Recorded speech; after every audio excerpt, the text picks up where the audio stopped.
What up, world? Yo, I'm back. Yo, I cut my hair, man. Looks like janky promotions. Yeah, I know it's low budget and all that stuff, but you know what? I'm saving money.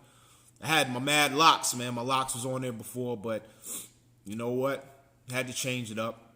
Probably had to change most of it up because getting old and the hair's not holding up as much as it used to. But I tell you what, when I was younger, me and my cousins, we used to have clippers. We used to buy clippers and we used to cut each other's hair up. So I went back to all of that, saving mad money. If you want to save money, that's what you need to do. You got mad videos that show you how to cut your hair. Even women are doing the same thing, DIY videos where they're cutting their hair and styling their hair and all other stuff. Save yourself some chips if you can save yourself some chips, especially in this day and age. Economics, man. You know what I'm saying? If you want to cut a expense out, look at what you're doing as it relates to your beauty and your fashion. Cut that stuff out. But anyway, my video is talking about something else. It's talking about curse words. Something that I detest. Not saying that I didn't do this stuff when I was younger. Yes, when I was younger, I used to curse. Growing up in a certain neighborhood, around certain people, hearing people speak, and things like that. But what I found as I got older, as I started to understand what curse words did or how curse words work, they invoke this sense of a negative emotion. Just try it yourself. Whatever word that you say from a curse word standpoint, feel what the emotion comes out of what you're saying. Why did you say that curse word? What's the reason for you using that curse word? Because it normally is associated with something negative.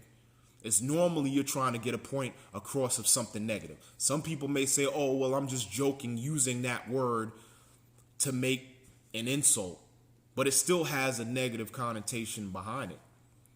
It still has negative emotion behind it.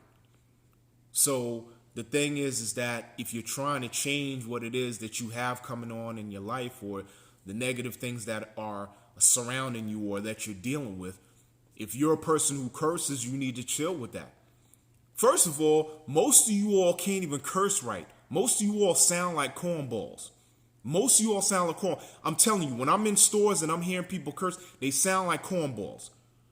They sound like they want to be tough. Most of them are not tough, but most of them are cornballs. When you're on your phone and you have it on speaker and you talking to your boys and they're cursing back and forth, that's whack, yo. That's mad whack. And I'm old school. Yes, I'm going to use whack. That's mad whack. It's weak. It's weak because you're not even being considerate about the folks that are around you. Man, there's kids in the store. There's mothers in the store. There's fathers in the store. There's elders in the store. That's no home training. That's all day trash. I'm going to tell you that's all day trash. Yes, and I have a problem. And sometimes I do speak to folks and I will approach you if you do sit up here and act like you have no type of home training where you don't understand that there's other people out here in public. Keep your stuff for your stuff in private. Chill with the stuff in the public. I'm old school, man. You didn't do that stuff when I was coming up in my days. My mom taught me much better than that to be sitting up there being a person who curses all over the place and doing all that stuff. When I was younger, yes, I used to curse when I hung out with folks that were, when I was doing the little following thing as far as in the neighborhood and stuff like that. But then I realized that stuff was real weak. And again, it has negative emotions attached to it. It truly does.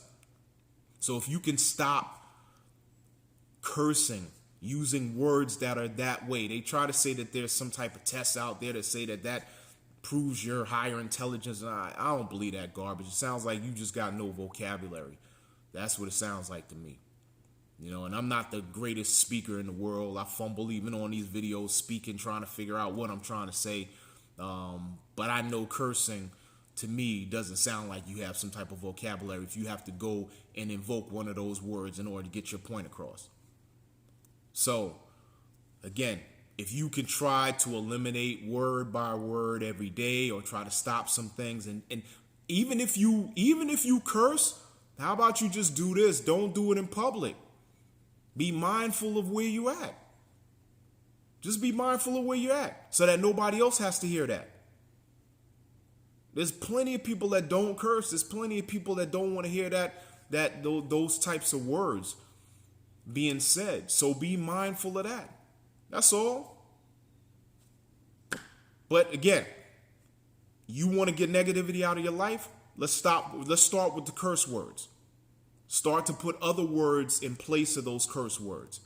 And you'll start to see that there's a shift, there's a change in how you feel when you're speaking to other people, when you're speaking about other people. All of this stuff is energy. It is all energy. So if you can eliminate that, you can bring some positive energy into your life. I'm about to go golfing, man. That's what I do. I'm about to go golfing. So I'm leaving this message here. Chill with the curse words. Stop the curse words. Pull the curse words out of your life. Pull it out of your vocabulary. Get some positive emotion in your life. Use some other words and you'll be good. All right? Peace out.